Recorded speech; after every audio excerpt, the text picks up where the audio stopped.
Priest of Ra. First of all, I want to start with a disclaimer. No, I didn't get this for free. This is a game I bought used, but the name of the original game, Ra, and that was the first version that I saw of it, and I cannot distinguish this from my memory of what that was. I'm sure there is something to distinguish it, otherwise they wouldn't have changed the name, right? The name of the game fit something that I was very much in the mood at the time, and I was probably predisposed just to like it for the name, Ra. That involved an old gaming club, which we tried to rename Ra during a takeover bid, which succeeded that our side lost, but then anyway, we wanted to just call it Ra. I don't even remember what it was.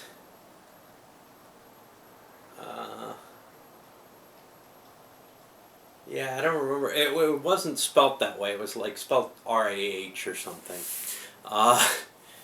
Wasn't? Oh, no. W-R-A. Wargamers and Role Players Association. That's what we wanted to change it to. It ended up, it had been called Realms of Fantasy, and it ended up getting changed to, I don't know what, SARPA. But I always knew it as Ra from then on. Anyway, sometime a few years after that, this game came to my attention under the name Ra, and I thought, wow, that's awesome. And I ended up liking it, and I still like it. But let's go into a little bit about, I don't know, components or whatever. So first of all, you get board, functional, nice. Lack of information being clearly accessible. There's an attempt to give all the player information, needed information here. It fails. It's barely readable unless you hold it up.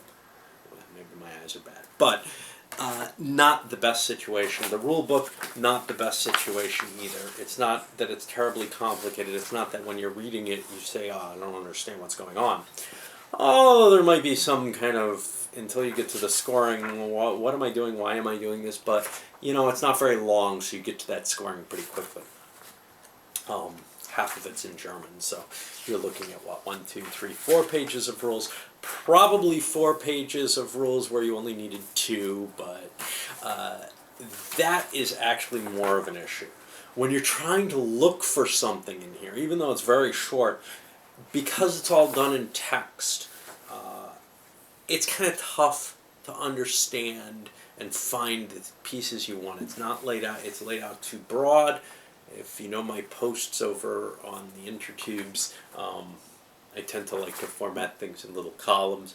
It's just easier for me to scan. Anyway, something like this. Between the two factors, no player aid to give you, no useful player aid that gives you the information you need, and the rulebook itself being hard to distinguish that information.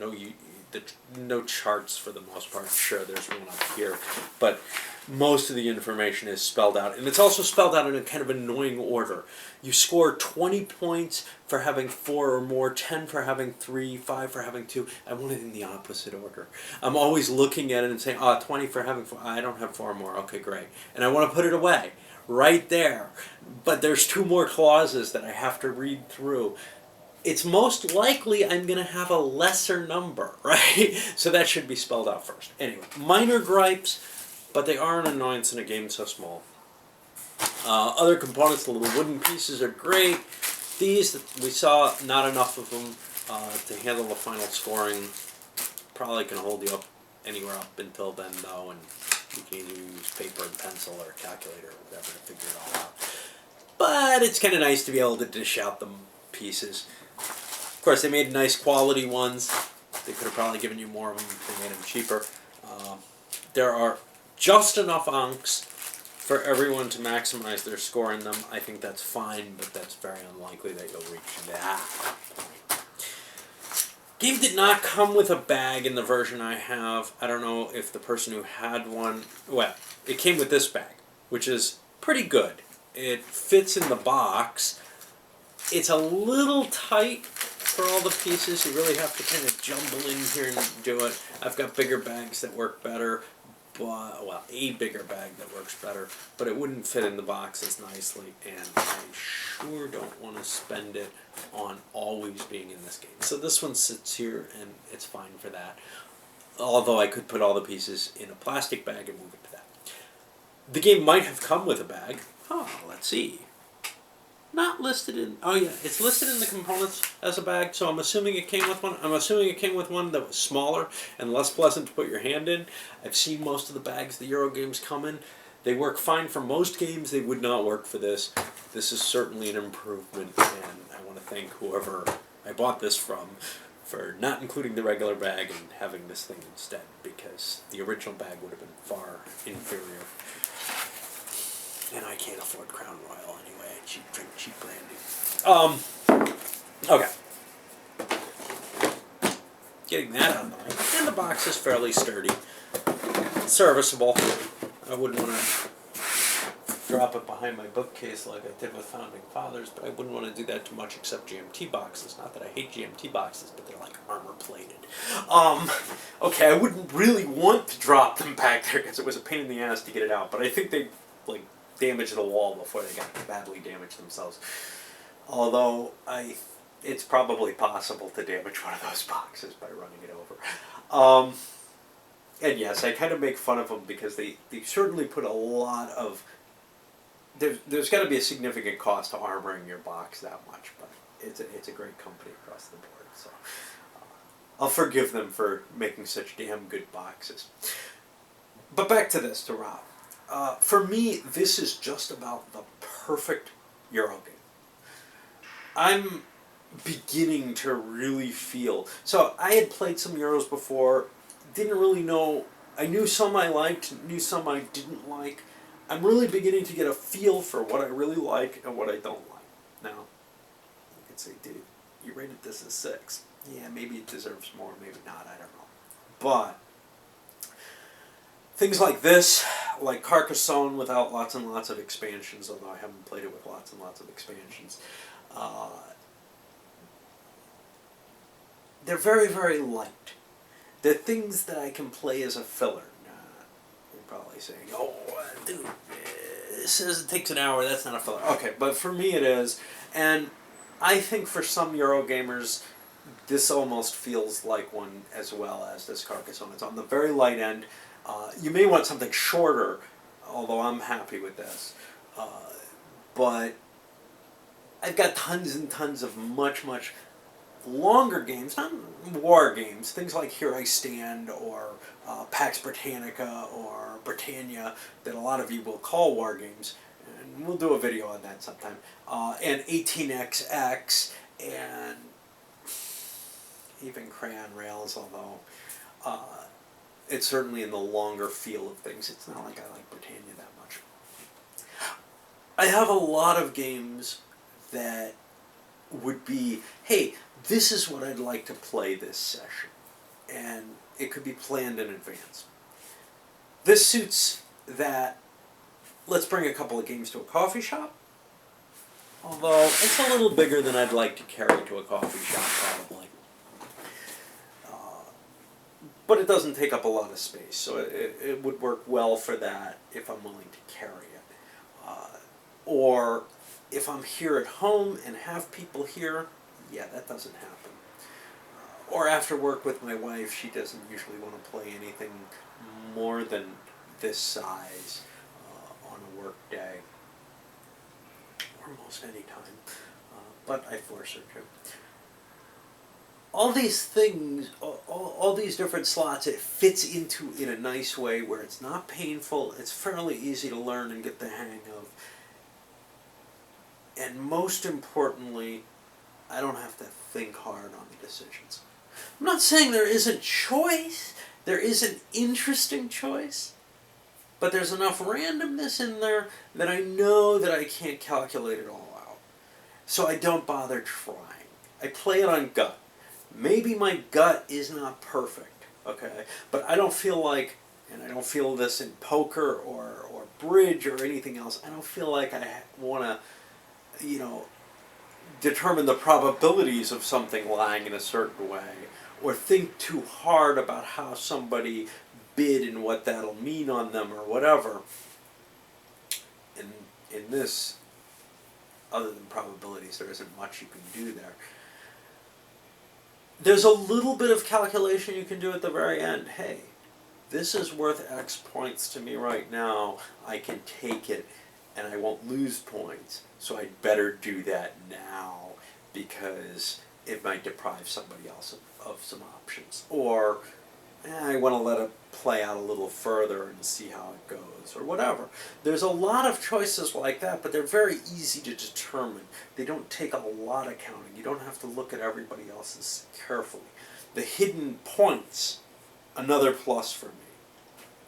Some people would want to play with open points because that's all open information, but I would rather have them remain hidden and just rely on my general memory. How well did you do? What did you score? And since they come in little bits handed out, like an 1830 game, hey, give me $13 for that. You know, I'm not going to remember how much you made or how many points you made over the course of the game. So all I have is this sort of general feel. Who's my opposition here? Who's doing well? And I'm probably pretty good on that, though there might be surprises. But I like the surprises. That doesn't hurt me. I like that feel of the game. And I like the bragging about, you thought I was behind, or whatever. That whole attitude works well for me. So this becomes something that fits in very, very well for me in terms of played something heavy for the day. We want something fairly light, but maybe not as light as a card game. A little bit different, not something we're as used to. Let's pull this out. We haven't done it very often. It fits that slot very well for me, and I think Carcassonne does as well. I think far too many Euros for me are in kind of this middle range, where, one, lengthwise, complexity-wise, they're a little heavier than this. And two, thought-wise, calculation-wise, they're heavier than just about anything I'm willing to do. You could say something like 18XX is heavier on calculations. Yeah, if you want to try doing it that way, but I wouldn't even play it that way. I don't mind if somebody else is trying to do it that way, as long as they're not going to delay the game tremendously. But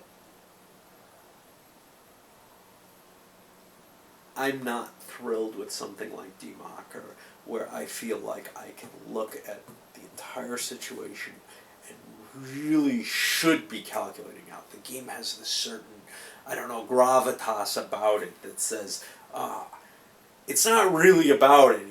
It's not simulating anything, so you're not going to get anything too much off the story here. But it's about all these levers and dials you're playing with. Well, this isn't. You got all kind of choices, but too many of them are hooked to little spinners you can't see, right? Because of the luck factor and everything.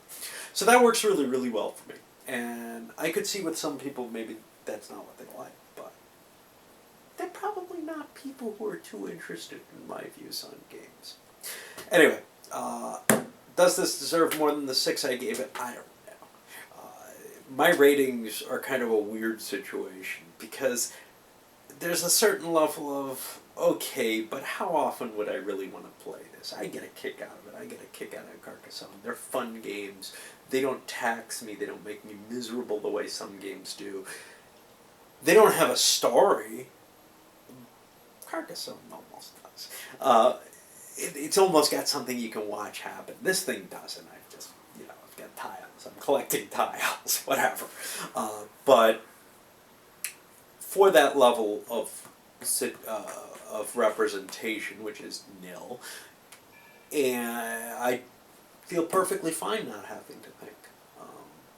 And I far prefer it.